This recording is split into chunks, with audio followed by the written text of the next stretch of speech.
Okay, so welcome to our first Digital Technologies Hub webinar. My name is Martin Richards and I work as a content manager for the site, and we're lucky enough to have Chris Harte on today, and basically he's been doing a lot of work with schools in the digital technologies area, so he'll be talking about auditing the capacity in schools. Before we get started though, I'd like to show you a little bit around in terms of what the Digital Hub has to offer. And in fact, hopefully we'll work out basically if you've seen the Digital Technologies Hub and if you've actually used it. So we use a bit of a poll there. So welcome everyone. Digital Technologies Hub is actually part of a bigger picture. It's the National Innovation and Science Agenda, and essentially it's the range of initiatives to support digital technologies. It's in the STEM and digital science literacy area. So we're just one of a raft of different projects that are on. And if you have a look, we've got digital literacy grants. You might have been involved in the digital literacy grants last year. They'll basically between $10,000 and $50,000, but the government's still working out when that process will be finished, and those winners will be announced. So that should be reasonably soon. There's the early learning projects. You might have heard of the University of Canberra doing ELSA, Let's Count, and the Little Scientists. So a lot of those are apps for younger students. There's the National Online Computer Challenges created by Grok Learning and the Uni of Sydney Uni, for years 5 and 7. CSER doing the MOOCs. You might have heard about the online course, the lending library, and PL in a box. So that's a great resource. We'll have another webinar talking with people from the Adelaide University on those projects. We've also got Digit, which is focusing on camps for years 8 and 9 students, and it's integrating algorithmic thinking and coding. And you might have also had in your schools or organising a mentor or ICT professional working in your school, so that's available. So there are a raft of projects that are available to support your digital technologies.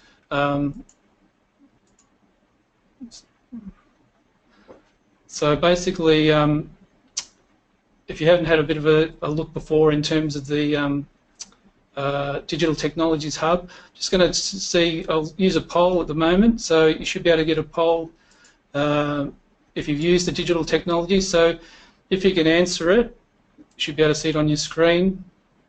If you've used the Digital Technologies Hub, so if you haven't used it, so you can see there on screen, I can see 11% haven't used it, 42% have used the resources. Give you a few more minutes.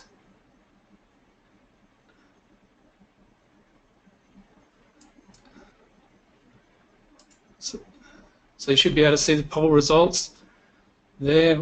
So quite a few have had a quick look, and about half have had a quick look, and half have had used the resource in the classroom.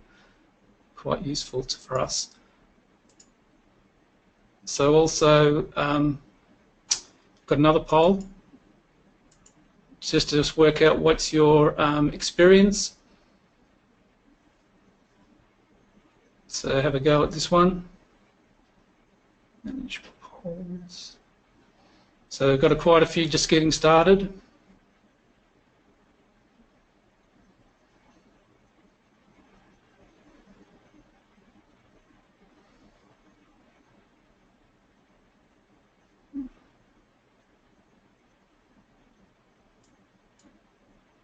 And share. So we've got roughly 38% getting started, 29% are implementing, 19% are looking at being experienced in that area, and 14% are looking at part of that leadership group. So that helps us work out what our audience is for today, so that's fantastic. Okay.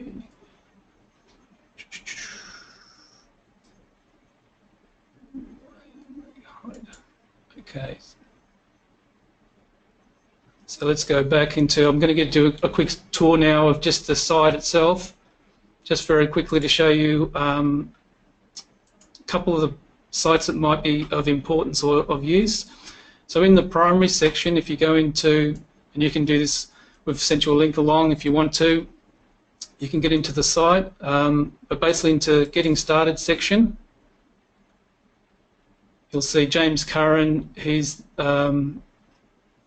had a lot to do with the writing of the digital technologies curriculum, and this area here is about digital technologies and the curriculum behind it.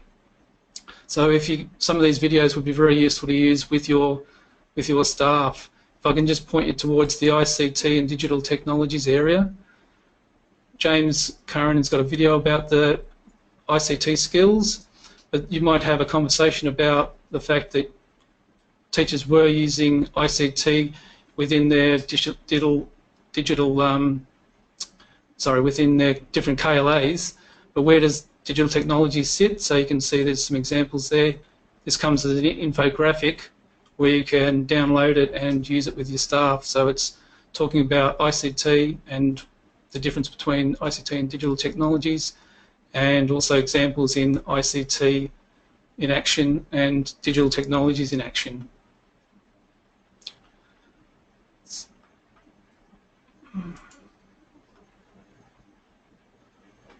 Okay.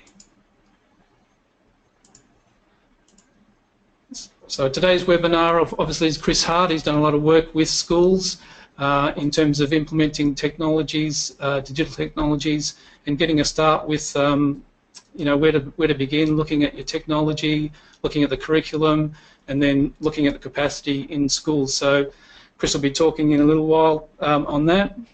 Just to let you know, on the 1st of March we've got a CSCR MOOCs and Lending Library organised as a webinar, and also on the 29th, very important one would be with Tim Bell, who wrote the Unplugged materials, which Chris will sort of talk a bit about. So I might just swap over to Chris and introduce Chris and get the webinar started in terms of Chris's presentation. So thank you.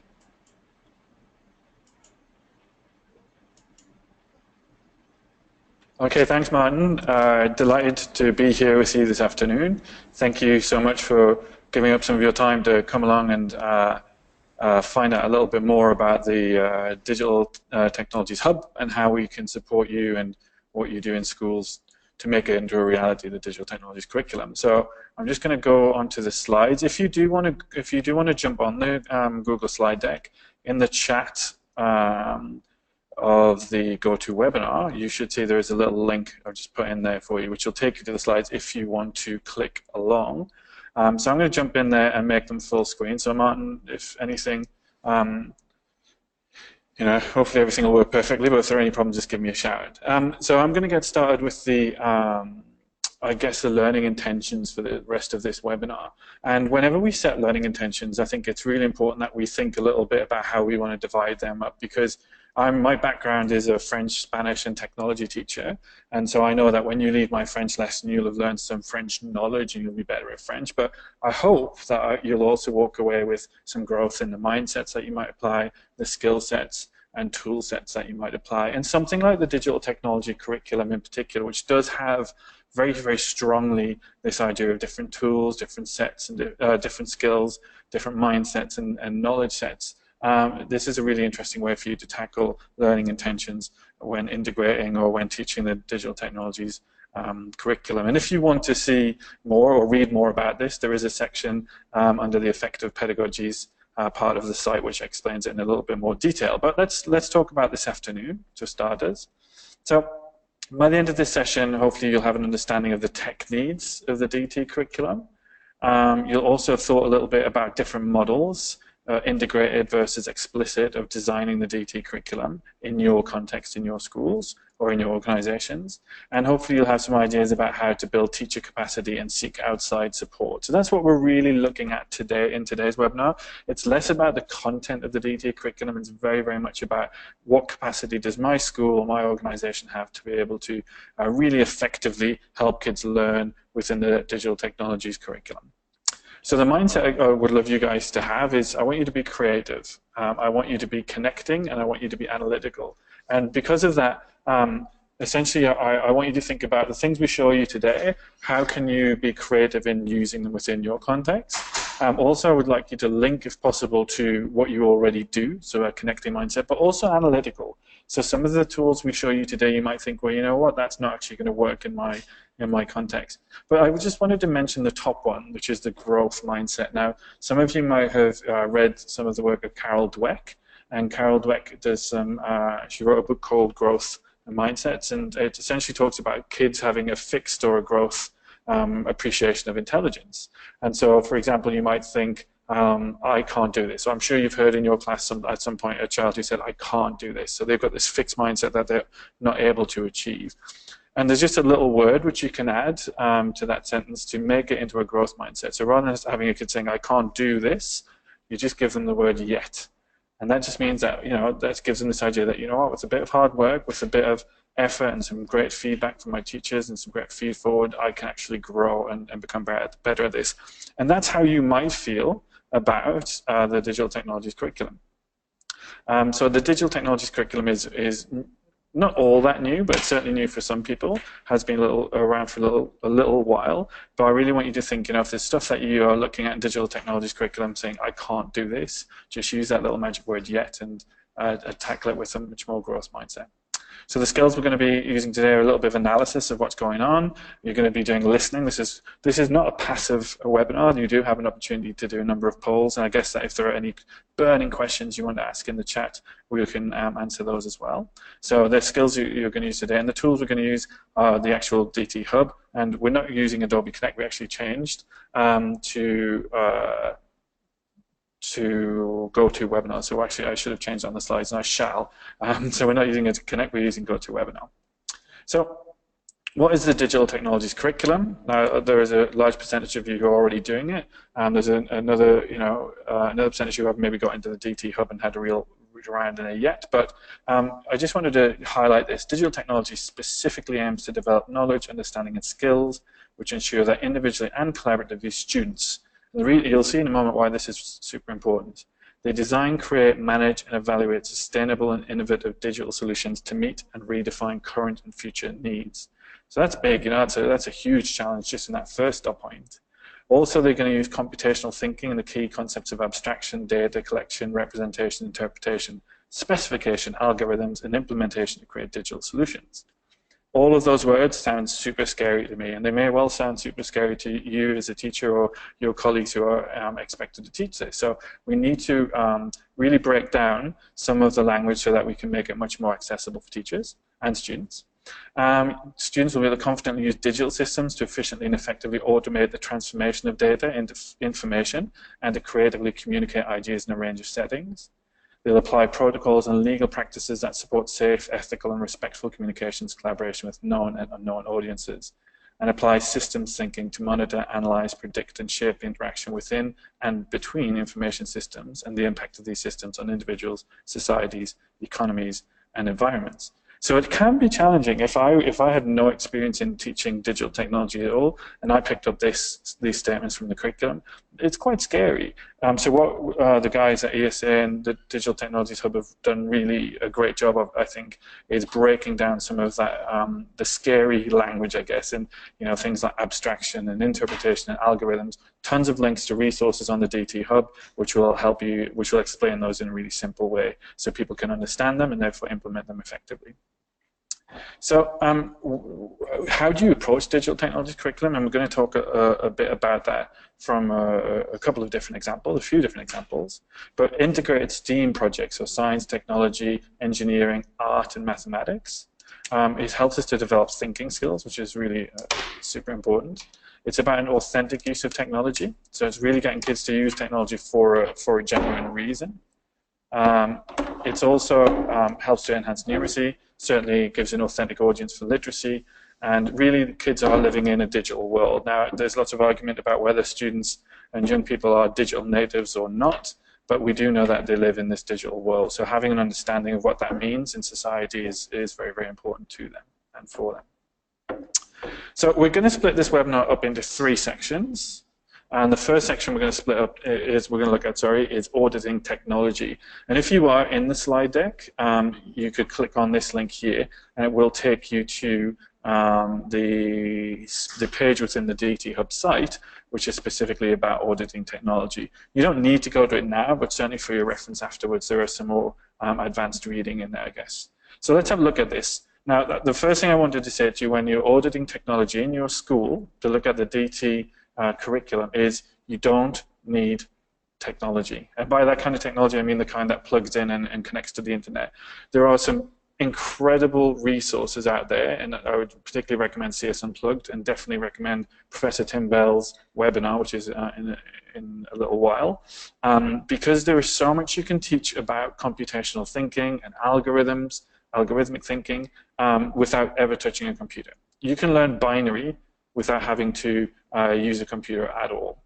You can learn things like writing algorithms and making algorithms more efficient without using a computer. Obviously, we want kids to use technology, but I want you to be really clear that the DT curriculum is not just about the use of technology, it's about the development of those skills within computational thinking, and algorithmic thinking, and certainly design thinking is in the overall curriculum as well. So please, I really encourage you to go and have a look at some of the CS Unplugged activities, because there are some great things about sorting algorithms, about learning binary, which you can do without a computer. So when you think about, oh my goodness, we have to teach a digital technologies curriculum and we don't have that much technology, don't panic. There are other ways to do it. I guess the thing that I would really encourage you to think about as well, though, is what do you have in terms of technology. So we've got a couple of really great web case studies on the website, on the DT Hub website, because lots of schools have got iPads, lots of schools have got Chromebooks, lots of schools have got laptop trolleys that go from classroom to classroom. Lots of schools are BYOD, so bring your own device, which can be an incredibly liberating experience for students, but it can be really difficult to manage as well. So there's another expression which people are using is bring your own browser, BYOB. And essentially that means that with some technologies, you are able to just use a browser. You know, I'm using Chrome and got all these extensions and things in it to really enhance learning, irrespective of what machine you're on. So there are all of these different kind of setups, and I wanted to point you to two of the case studies that we have on the site. And the first one is McKinnon Secondary College. So this is a picture of Blake Seifert, who is the IT manager at McKinnon Secondary College. And Blake and his team and the leadership team and the teachers and the students have been on this incredible journey for the last few years, where now they have 2,500 managed Chromebooks. So essentially they have they've chosen a device, they've chosen a platform which is Google Apps for Education.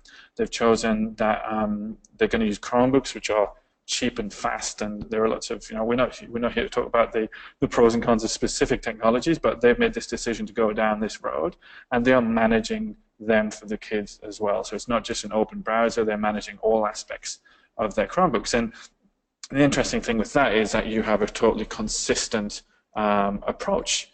And what I think one of the things when we need to think about when we're auditing the technology we actually have is how much consistency is there. How obvious is it that when you change from one machine to another machine that you have the same experience? And McKinnon have done a really great job doing that. So rather than explaining it all to you in my words, there is a link on the, which I'll show you in a second, there's a link on the DT Hub to the case study about McKinnon, and there's some videos and stuff in there as well, which are really useful. So we can see that in a big secondary college, we've got an example of managed Chromebooks, 2,500 managed Chromebooks. Now, I guess slightly on a smaller scale, although still quite a big example for a primary school, I guess, is Bertram Primary School across in Western Australia. And at Bertram, they have 900 iPads. So they're using these iPads. I think I might have my numbers wrong there. I'll have to double check that from the case study. But they're essentially using iPads as their main device, and that's all the way through from foundation up to year 6. And it was really interesting. I was privileged to be able to call up their principal and actually interview him about this case study. And the big thing for him, which I think is really worth thinking about, is that the technology itself in the box is one thing, but the knowledge about how you use that technology is a totally different thing. So they decided, well, you know what it is, we're going to go for iPads. That's the device we're going to use, and they've built this up over 4 years, so everyone has an iPad. And essentially, they have included their parents, which was a really important thing for them. So they have a discussion about technology and the technology kids are using, and that technology is there for learning. You know, it's not there for just playing games or you know, messing about or as a kind of add-on, or worse, we're not investing in pieces of technology which really just, we don't know what to do with them. They had a big parent education program, a big teacher education program, and they actually did make sure that they employed one of their, somebody to come in school who was a technical support as well. So one thing when we're auditing technology is not only do we need to audit the kinds of devices that we have, whether it's Chromebooks or PCs or iPads or whatever, but we also need to audit the expertise we've got, not in teaching and learning with those devices, which we do, and we're going to talk about shortly, but also in the management of those devices. If you're a very small primary school, for example, or a very small secondary school, and you don't have an in-house person who supports the technology rollout, then you know that's the kind of thing that you need to consider. How do you share the expertise of people who technically support the kind of devices you have? And the Bertram case study, again, is on the DT Hub. And a big thing for me in this webinar that I want you to take away from it is the resources that are on the DT Hub are fantastic in explaining in depth and in detail some of the ways you can tackle this, I guess. And tonight is really about giving you a taste of that and maybe getting you to ask some questions and getting a little bit of thinking going. So there is something which it is an American publication, but it was when we were doing the research into how you really implement what they call blended learning, which was the use of technology within classrooms. We found a really nice guide, I guess, which is called Digital Learning Now, and it is an American publication, but what I wanted to pull out of that publication for you tonight was some of the questions that they were asking, or they get you to ask reflectively when you are trying to implement digital technologies within the curriculum, and those, in particular, the actual physical digital devices. So the questions go through what kind of learning are we designing this infrastructure for? And that's a really, really interesting question, because if you want to invest or lease or do whatever, say for example you wanted to invest in iPads, we have to think, okay, what is the learning, the kind of learning that we're actually investing in? Do we want kids to be collaborative? Do we want them to be creative? Is it there to consume resources? You could argue that certainly an iPad is great at being creative. You can do some wonderful video making and things like that with it, and it's a wonderful screen for consumption of resources, for watching videos or playing apps and things like that. But it doesn't on its own have a great collaborative aspect to it. So maybe you need a different technology to help you have that collaboration using your iPad. So I think that's a really important question that we must never forget, that when we're making decisions and we're trying to audit what we currently have and what we maybe need to develop in terms of the physical technologies that we have, is what kind of learning are we designing this infrastructure for? And that's your decision. You know, that's something really important for schools to say, you know, this is what the kind of learning we want to see, and therefore that really informs the kind of devices we're going to build and use. Also, that really simple question, which isn't simple at all, is what are the minimum viable and maximum desired device ratios? So do you want one-to-one? Do you want every kid to have access to an individual device, which they keep hold of? Or do you want it to be that there are a pot of devices that kids can actually dip into and borrow when they're at school? Or is it, you know, I know there's lots and lots of schools which have a physical computer lab, I guess people call it, or a computer room. You know, is that going to give you the ratios you need? So thinking about that kind of access to technologies. I was very privileged to work for a number of years at John Monash Science School in Melbourne, and one of the decisions, now that's a senior secondary school, so years 10, 11, and 12, one of the decisions that was made very, very early on was, you know, we're going to actually move from having a static, everyone has an iPad, to it becomes a bring your own device. And what we found very quickly was that it became a bring your own multiple devices. So students were bringing along a device, say for example a MacBook or a PC or an iPad or something like that, but they were also bringing along a often a non-keyboard device, such as a tablet or a telephone, which they were also connecting to the Wi-Fi. So there's a really interesting thing that, when you're talking about what your desired ratio is, like how many devices to students do you want? At the same time, you maybe need to think, probably more so in secondary schools, but our kids coming along and connecting their own devices to our network, which then says to us, right, what's the ratio we want? What is the actual network capacity we have to be able to connect all of these devices? And of course, money. And this is the kind of the most challenging one, I think, in some ways, is we can design incredible learning, and we can design ratios of machines to students, etc., but you have to fund it, and that is a genuine challenge. Is that something that do you put an iPad on the book list? Well, that makes suddenly a very, very expensive book list for parents to pick up. Or do you provide all of that technology, and where do you fund that from? Do you lease it? Do you purchase it? The thing, as we all know with technology, is that the more complicated it is, the less long its lifespan is, So the more bits in it which can break, the less long you're going to have it for. So it's a really, really big question to sit down with your leadership team or sit down with your teachers and say, this is the learning we want. We really want, for example, one-to-one access to technology. This is how much money we've got. So how do we actually fund the support that you need? And that's, as I mentioned before in the Bertram primary school example, is they actually brought in their own in-house technical support. Now, your schools will have different relationships with providers, potentially external providers, or through the department, or however your school is set up. You will have different technical support, but it is really important that will probably cost you some money. So how do you manage that as well? And what level of access to the internet do learners need? So we talk about kids gaining knowledge. Well, there is ubiquitous access to knowledge via the internet. So what level of access are we going to give learners? Do we want to give them unfettered access to the internet? Can they access things like social media? Can they access things like any unfiltered websites? Down to locking it down to just a couple of things or a couple of websites kids can access. There are some really fantastic options out there, and there are some management options out there, so you can give different levels of access to the internet to different kids. So maybe year 10s upwards get a different level of access, middle school gets this level of access to the internet, and primary school gets this access to the internet. And there are also some great technologies, especially in things like management consoles, where you can manage, for example, locking down all of your devices. So one of the challenges which I've come across a number of times this year is this idea of the potential to take NAPLAN online, or taking NAPLAN online. How do you manage that? How do you actually manage online assessment, which is probably going to be the future of where things are going? So how do you lock it down at 9 o'clock on this Tuesday? We need to lock every device down so that everyone can do this online test. So lots of really interesting and challenging questions in there for you. And the last one is, and super, super important, is how does our infrastructure help to keep our learners safe online? I'm a huge advocate of open learning. I'm a huge advocate of getting kids connected through the internet, not just to information, but to other people, to connect with other schools and other students. But at the same time, we know there is a darker side to that, and we have to make sure that our infrastructure helps to keep learners safe online. So what else do we need to do to make sure that's the case?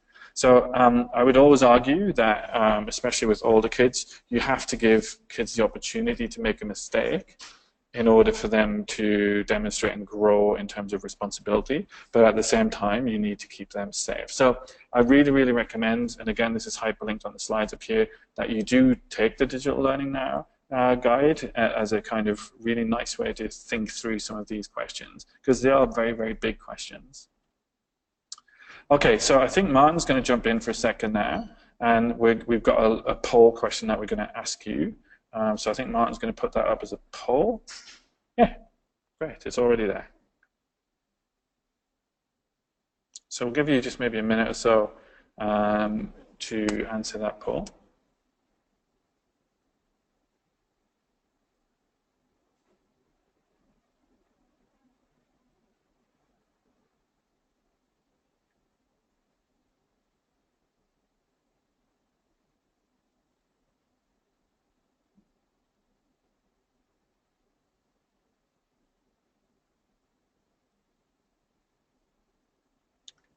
Okay, nearly everyone's voted there.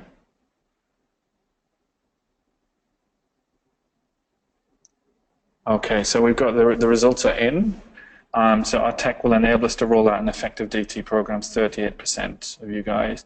We need to have, I need to upgrade our current technology, 55%, and we have minimal technology, just 7%. It's interesting because we chatted, Martin and myself chatted about, you know, this question in particular, and we were wondering, you know, what is the saturation of technology across schools? So it's really, really interesting to see that, you know, 55%, over half of you guys may need to upgrade your current technology. But I know I'm talking to the converted here and teaching Granny to suck eggs, but just because it's shiny and new doesn't mean that it's a really powerful technology, and that we can do things with technology within budgets and within the constraints of budgets, which are nonetheless very, very powerful. And I really recommend that idea of going unplugged with a lot of the activities, or a certain number of the activities, helps kids to understand that it's not just about using a computer. The digital technologies curriculum is about a way of thinking. So I think I'm still sharing my screen, if I'm not just shout out one. So I'm just going to go back into present mode. So that's really interesting. Thank you for participating in the poll. So what we're going to do now is we are going to look at curriculum, because that is a really, really important part of what we do, designing great curriculum. And particularly, we're going to have a little think about, are you in your schools, which could be primary schools, or middle schools, secondary schools, are you explicitly teaching digital technologies curriculum? Or are you taking an integrated approach where you take the concepts within the knowledge set, skill set, mindset, and tool set from digital technologies curriculum and put that into other curriculum as well? So this link here, which is the big auditing curriculum link here, will take you to the page on the DT Hub, which has, again, more in-depth explanations. But I'm going to take you through some thoughts and some couple of case studies around that as well. So when we're thinking about, you know, are we going to teach this explicitly or are we going to integrate it? I was just trying to jot down some notes to think, if I was to do this, if I was to start from scratch and to tackle this curriculum, would I want to do it in an explicit or an integrated way? I thought, well, the thing about doing explicit teaching of the digital technologies curriculum, you know, in the same way as often you think about literacy hour or numeracy hour, and whatever you think of literacy and numeracy hour, there's certainly been an emphasis and a focus on it and an importance on it. And I guess that if you have digital technologies hour or whatever, maybe it does lift the level of importance. It could well be easier to assess if it's explicitly taught, because sometimes I think, you know, John Hattie talks a lot about making learning visible, and explicitly teaching the digital technologies curriculum will potentially make it easier to assess. Could be a little bit more hidden within an integrated curriculum, but I'm not actually all that sure. I think you could do a really good job of assessing it across an integrated curriculum. And also, one of the things we know from the DT Hub is that the work we've done on the DT Hub is that there are more resources available for explicit teaching of the digital technology curriculum than there are for an integrated approach to it. And that's certainly something I believe that Education Services Australia would know that, and it's potentially an area to develop and to find more resources. But at the moment, there are lots of ways, you know, as Martin mentioned, you know, so we've got CS Unplugged, we've got CS First, and things like that, Scratch, which is there for explicit teaching, and there are plenty of resources that may be less so on the integrated. On the other side, I guess, if it's integrated, there's going to be less time pressure, because I'm going to mention that in a second again, but this idea of where do you find the time to do explicit digital technologies curriculum within an already crowded curriculum. It also puts the DT curriculum within a context, and it emerges on knowledge, mindset, skill set, and tool set. So it allows you to really focus on developing the mindset, skill set, and tool set across all different contexts, and also developing the knowledge set of the DT curriculum. So there are kind of pros and cons to both of it. And again, this is a discussion that you need to take back and to really hammer out with your teams and decide this. So what we are going to show you, because this is some of the work that we've been looking at. Oh, sorry, this is that thing about time here. Now, I saw someone speak, Michael Wacker, who is a really great speaker from EdTech team. He did a keynote a few weeks ago that I watched, and he pulled up this quote, which was, "If Tetris has taught me anything, it's that errors pile up and accomplishments disappear." And he talked about how children, we want to let them fail, we definitely want to let them, have a sense of failure and help them develop resilience, I guess. But at the same time, you don't want to have so much failure in the sense of Tetris that the kids lose the game of learning. You need to have achievements as well. But I'm going to change that quote a little bit, and I'm going to pull up this quote here, which is, if Tetris has taught us anything, it is that unconnected curriculum can pile up, but linking across the curriculum can be a big win and relieve time pressure.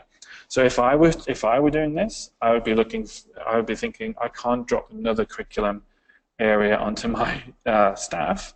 So how can I actually make links across the curriculum and integrate it in order to actually to do some transdisciplinary and linked up curriculum, but also to relieve some of that time pressure. So I'm going to show you a couple of examples of how that has been done in some schools. We've got an excellent case study on the website of a school called St. Mel's in Campsie, and the guys there have done an incredible job. They originally worked with a guy called Tom Barrett, who does a lot of work around curriculum, particularly in primary, and use this approach of hexagonal thinking to approach their curriculum. So if I show you up on the screen here, you can see a board, and it's got January on this side and December on that side. So it's the whole academic year for a grade level. And I think it's grade 1, 2, 3, 4, 5, 6, and foundation as well. You can actually see on the bottom image here that you've got the different boards for each of the year levels. So what they did is they actually cut out these hexagons with all of the curriculum descriptors. So where they'd have science or maths or English or digital technologies curriculum, whatever, they decided that they wanted to take an integrated approach. So they essentially went through a whole big process through their professional learning of looking for these clusters. So they would look at all of the different descriptors from the curricula, from the different curricula, and they would then match them up into clusters that made sense, and they would run a project or a unit which would cover all of that curriculum area, but within one project. And it was an incredible, I mean, you can just see up on the wall there, it's an incredibly complex, but really powerful way of making that curriculum visible on the wall. So literally, they could see where, there might have been duplication, where in grade 3 and in grade 4, they were actually teaching the same stuff without necessarily having to, so they could abandon some things to make more time for other things. And really looking for gaps as well. So they planned out their curriculum, looked at their units and around these outcome clusters, and then said, you know what, we haven't covered this, this, this, this, and this. So this one has a little bit of digital technologies curriculum in it, but it wasn't necessarily just focused on that. There was a school that I've been working with in Minimbar Primary down on Mornington Peninsula, and we tackled a similar, we took the same approach to really tackle a STEAM unit. So looking for how do we bring in science, technology, engineering, arts, and mathematics, and how do we make sure that we are covering all of the curriculum descriptors within our unit. And they came up with this fabulous unit called Survivor. And in the Survivor unit, the kids were doing things like using hopscotch to do some programming, but they were doing research into natural disasters and what happens when a natural disaster strikes. And these were grade, I'm going to get this right, I think they were the grade 5 kids. So they're looking at natural disasters, and they're looking at narrative writing based on the natural disaster. Then they were doing some hopscotch programming to actually program what that natural disaster might be like as a game, for example. And the real depth of the project was a great idea at the start, but when we started to do the clusters, and you can see the different colors are the different curriculum areas. I think the dark blue one is digital technologies curriculum.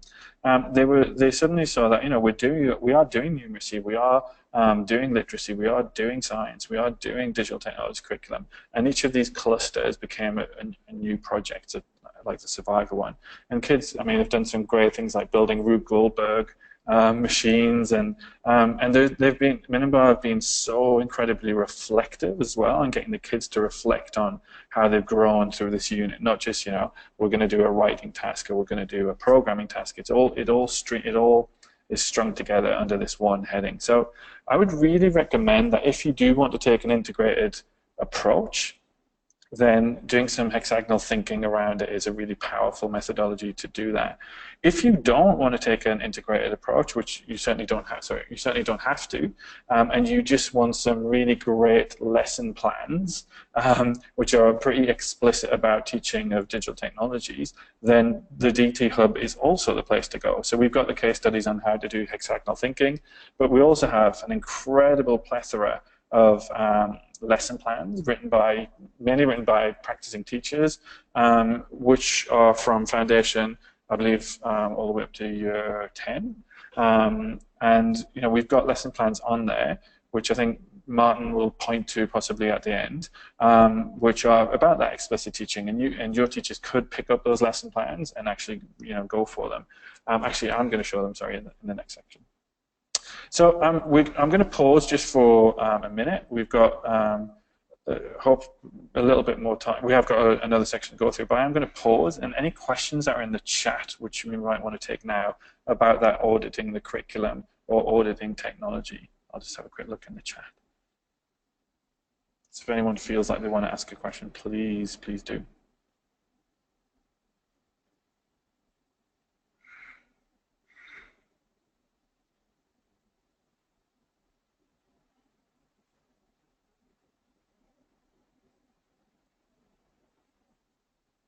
All right, I haven't got any questions come up yet, but, so I'll go back into the last section, and then we'll see if we've got any questions at the end. So if to use the chat, I think it's at the bottom of the kind of webinar control panel that you guys should be able to see.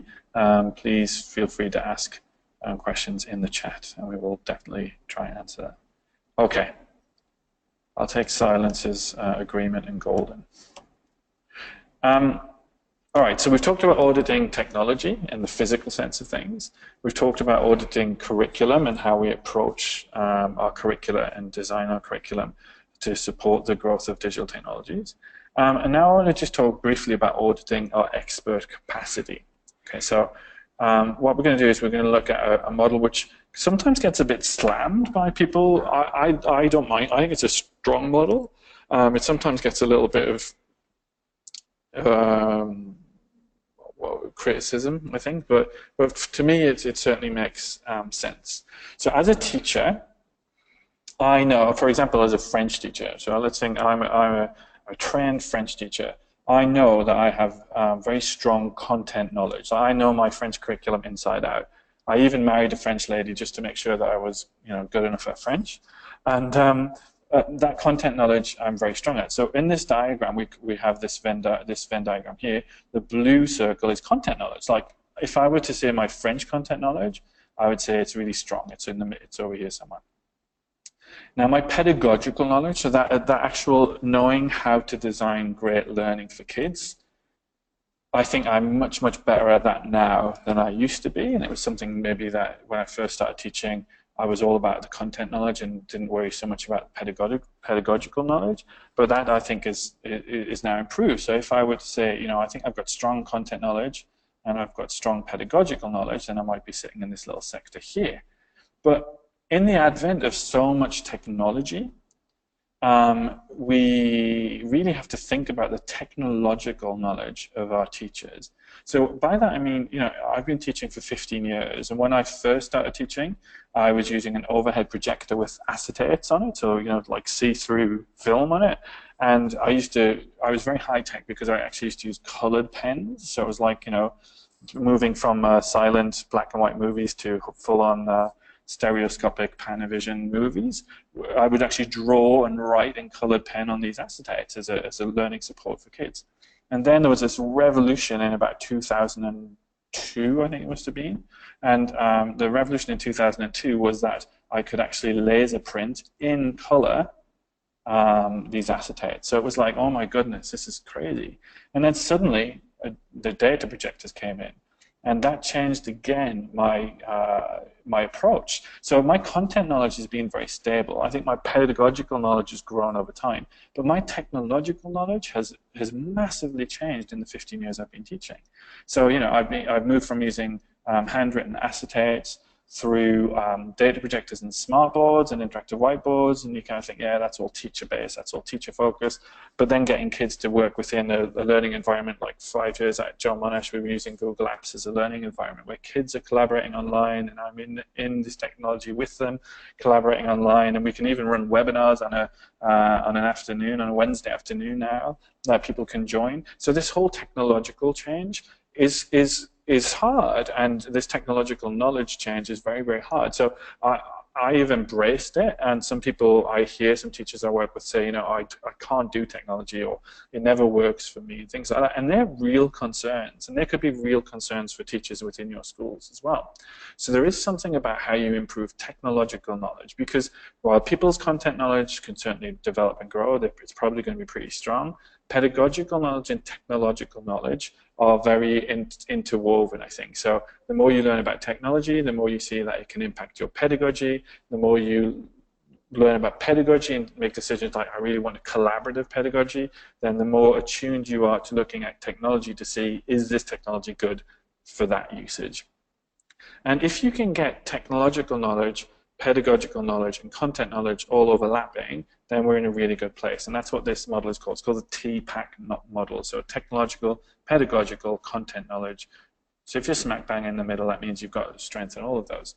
But what happens is that, you know, we decide that we're going to put in a digital technologies curriculum, and suddenly teachers are really strong with their pedagogical knowledge, and they might be super strong on their technological knowledge, but suddenly you've got a content area where people aren't quite as sure. So if we would think back to those descriptors from the curriculum, you know, talking about algorithms and computational thinking and all these words that people might go, oh, I'm not sure I know what that means. So we actually, with the digital technology curriculum, might need to address some content knowledge as well. So what we've got on the DT Hub is a whole plethora of resources about improving that knowledge, I guess. So we've got Scoodle resources in there. The Digital Technologies Hub itself has lots of lesson sequences which look at pedagogy, which look at the technology, which look at the content and break it down into a really nicely balanced model for lesson sequences, and case studies and advice, which is, you know, I keep pointing you to today. But there is a wonderful, wonderful hub, Digital Technologies Hub, full of these resources, which teachers can use to really improve not just their content knowledge, the content knowledge around digital technologies curriculum, but also their pedagogical knowledge and their technological knowledge as well. So I really, really do recommend that you do go there. And for those of you, I'll just show you very, very quickly. This should, I hope this is still sharing the screen, but let me double check it is. I think so. Yeah, so the Digital Technologies Hub, so dthub.edu.au is a short link to it, has in here all of that stuff I've been talking about for school leaders here, but it does have lesson sequences for primary teachers and secondary teachers. So if I wanted to just quickly show you a primary sequence, getting started, I then have all of that information that Martin showed you at the start around unpacking the digital technologies curriculum and things like that. But I also have a pile of lesson sequences. So if you want to look at Introduction to Binary for grades 5-6 or bands 5-6, you can jump on here and you have a whole learning sequence with resources in it. So learning hook to get the kids engaged, learning map and outcomes so that you know where they're going and they know where they're going. All of this learning input, but also some learning construction activities, how you demonstrate that, how the kids demonstrate the learning, and getting kids to reflect on their learning.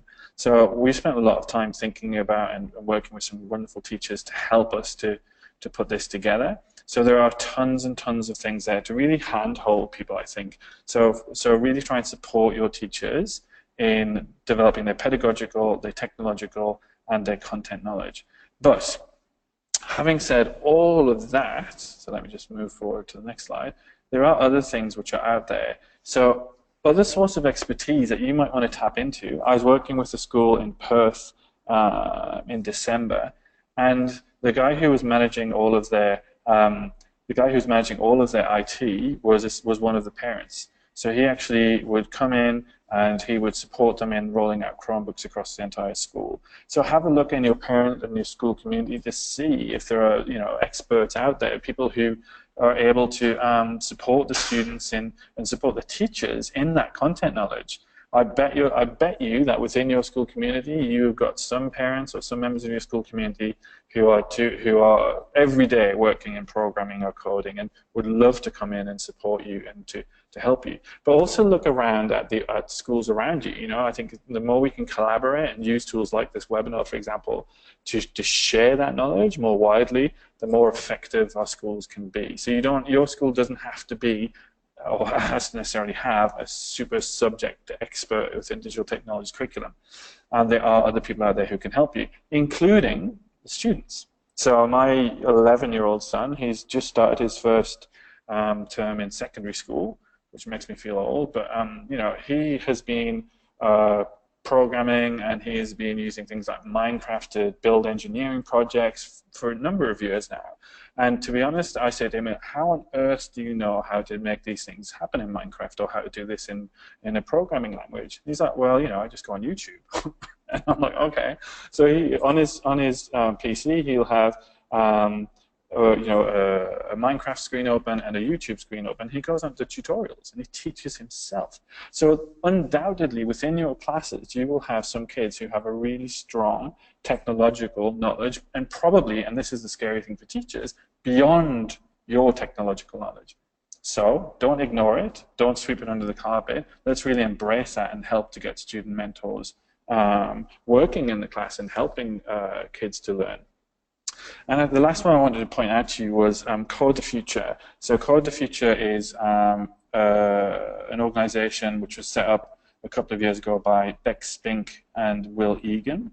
And Beck and Will have set up a wonderful site where essentially Australian schools, so it's called codefuture.org, Australian schools can say, you know what, we've got a project which we'd really love to do, and they essentially, it's like a dating site for schools and programmers. So essentially they will put up a project that they want to do, and there are also programmers and coders who want to give up philanthropically their time. So there's no exchange of money or anything in this. These are people who are willing to give up their time because they spend a lot of time sitting behind a computer screen coding, would love to get back in the community and help schools. They help you guys to match up. So you don't need to have an in-house expert in coding. If you have a project that you'd love to do with kids, you can go to Code the Future and they will try and link you up with a programmer or a coder who can come in and actually work with your school. So they are an incredible project. I'm really proud to have been there at the birth of that project at the Google Startup Weekend for Education a couple of years ago, and they recently won the PricewaterhouseCoopers Innovation Project of the Year in the 21st Century Minds Incubator. So an incredible project, and I really strongly recommend you go out there and have a look at what they're doing. So we do have plenty of resources to help your teachers to improve their content, their pedagogical and their technological knowledge on the DT Hub, but there are also other sources of expertise out there.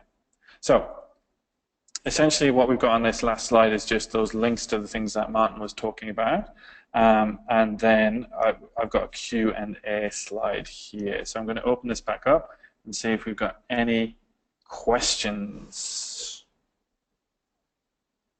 So I'm going to let you guys, everyone seems to be nervous about asking questions. There's no such thing as a silly question. Please, if you do have one, jump onto the chat.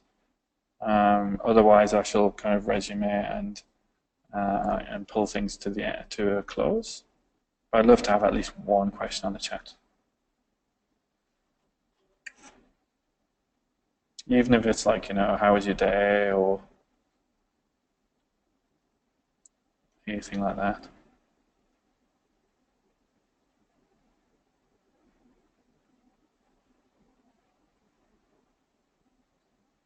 Okay. Oh, yep. Martin is, if we haven't got any questions, he's going to add some stuff. So just before I pass across to Martin, I really, really strongly recommend that you guys use the Digital Technologies Hub. It is a fantastic resource. And if there is stuff you think there should be more of, or if there's stuff that you, other ideas and things you think should be up there, please do email them in. The link is there.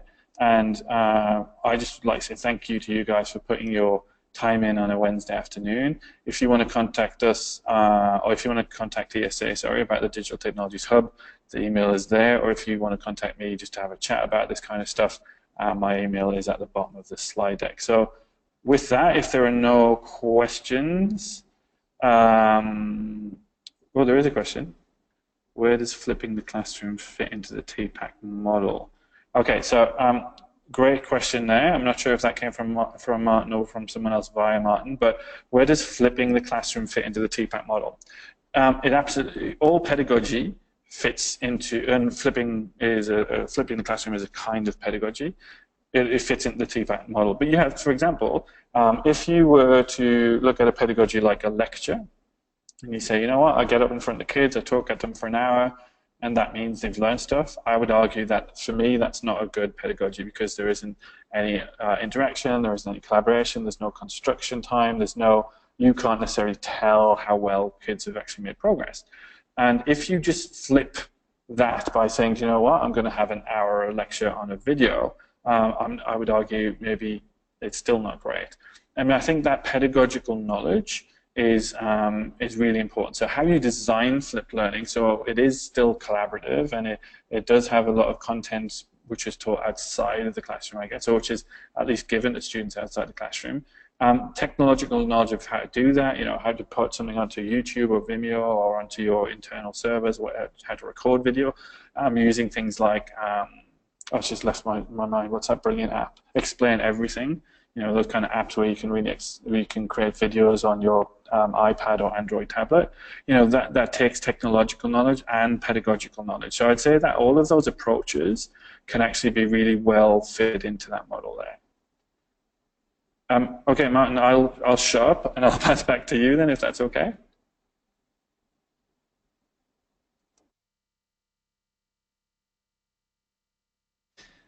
Thanks so much, Chris. That was fantastic. Really got a lot out of that in terms of breaking down a really quite complex sort of approach for schools to work through. And those three areas, to me, hopefully the people who watched it also worked out that, you know, that's going to be a good way to move forward into targeting at least one of those areas to start with, and to work on, you know, moving forward on the digital technologies curriculum. So thanks again, Chris. We've got a lot out of that. Again, we're going to we've recorded that session, so we're going to put that back up onto the Digital Technologies Hub for people to re-watch. We've got the slides there, so people can look through the slides. I hope that as you're going through there, you were sort of flipping through, looking at the site as Chris was showing you those case studies, maybe bookmarking some of those case studies. If not, have a look at those resources that Chris pointed out, because they will be very, very useful. And, you know, choose a small part and start to work on the area that suits your school's needs. So again, thanks, Chris. It was wonderful to hear you talk, and every time we hear you get something brand new and some excellent ideas, especially with that Tetris idea. That was brilliant. Well done.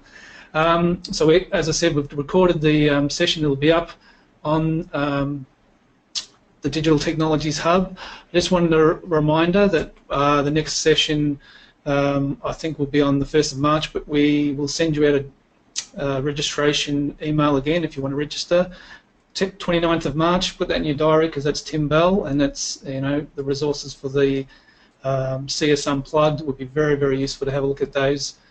He's a great presenter, and he just understands computer science back to front and inside out. So hopefully you actually got some really good ideas today. At the end of this session, when we finish up, it'll you should be able to get just a link to a very short survey, 3 questions, and if you have any more questions to add, you can put into that the survey there. But again, thank you very much for attending, and thanks a lot, Chris, and we'll see you hopefully for the next webinar, where we talk to CSER people about the MOOCs and Lending Library. So thanks very much, and we'll see you next time.